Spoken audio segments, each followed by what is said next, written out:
ভারতের সঙ্গে বিশ্বাসঘাতকতা করছেন ডোনাল্ড ট্রাম্প।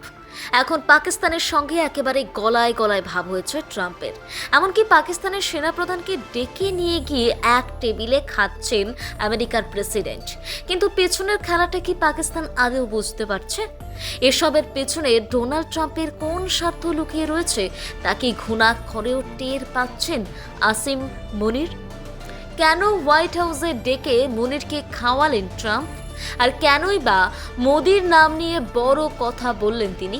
দেখুন পিছনের পুরো খেলাটা।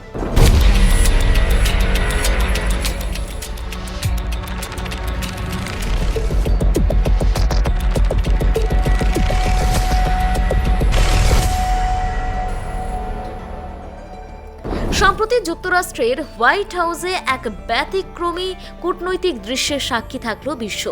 আমন্ত্রিত অতিথি পাকিস্তানের সেনাপ্রধান ফিল্ড মার্শাল আসিম মুনির, আর তাকে স্বাগত জানালেন স্বয়ং যুক্তরাষ্ট্রের প্রাক্তন এবং বর্তমান প্রেসিডেন্ট পদপ্রার্থী ডোনাল্ড ট্রাম্প। এই সাক্ষাৎ ঘিরে আন্তর্জাতিক রাজনৈতিক মহলে শুরু হয়েছে নানান চর্চা, অনুমান আর প্রতিক্রিয়া। বিশেষত ভারতীয় উপমহাদেশের প্রেক্ষাপটে এই বৈঠক কিছুটা তাৎপর্যপূর্ণ বলেই মনে করছেন কূটনৈতিক বিশেষজ্ঞরা। ট্রাম্প নিজেই এই সাক্ষাৎকারের পর টুইট করে জানিয়েছেন, it was an honour to meet him, অর্থাৎ তার সঙ্গে সাক্ষাৎ করে আমি গর্বিত। তার দাবি, পাকিস্তান ও ভারতের মধ্যে যে যুদ্ধ পরিস্থিতি তৈরি হয়েছিল তা আসিম মুনিরের সামরিক সংযম এবং নিজের মধ্যস্থতায় এড়ানো সম্ভব হয়েছে। এমনকি তিনি এটিও বলেন যে দুই বুদ্ধিমান ব্যক্তি সিদ্ধান্ত নিয়েছেন যুদ্ধ না চালানোর। অনেকেই মনে করছেন এই মন্তব্য ভারতের প্রতি এক প্রকার চাপ সৃষ্টির কৌশল। এই বৈঠক নিয়ে বিশেষভাবে নজরে এসেছে আসিম মুনিরের সেই বক্তব্য যেখানে তিনি ট্রাম্পকে শান্তির বার্তা ছড়ানোর জন্য নোবেল শান্তি পুরস্কার দেওয়ার প্রস্তাব দিয়েছেন।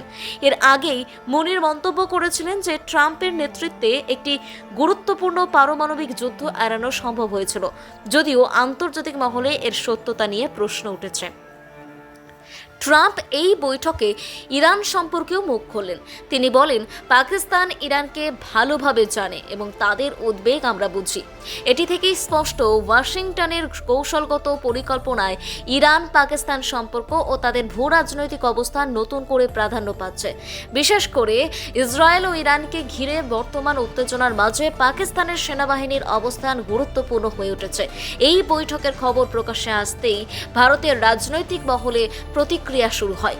কংগ্রেস নেতা শশী থারুর টুইট করে ট্রাম্পকে কটাক্ষ করেন, আশা করি খবরটা ভালো ছিল, তবে পাকিস্তানকে ওসামা বিন লাদেনের আশ্রয় দেওয়ার বিষয়টা আমরা ভুলিনি। ভারতের একাধিক কূটনীতিক জানিয়েছেন এই বৈঠক ভারতকে না জানিয়েই অনুষ্ঠিত হয়েছে এবং এটি দ্বিপাক্ষিক সম্পর্কের স্বচ্ছতার অভাব দেখায়। ব্যুরো রিপোর্ট, অজানার দেশে।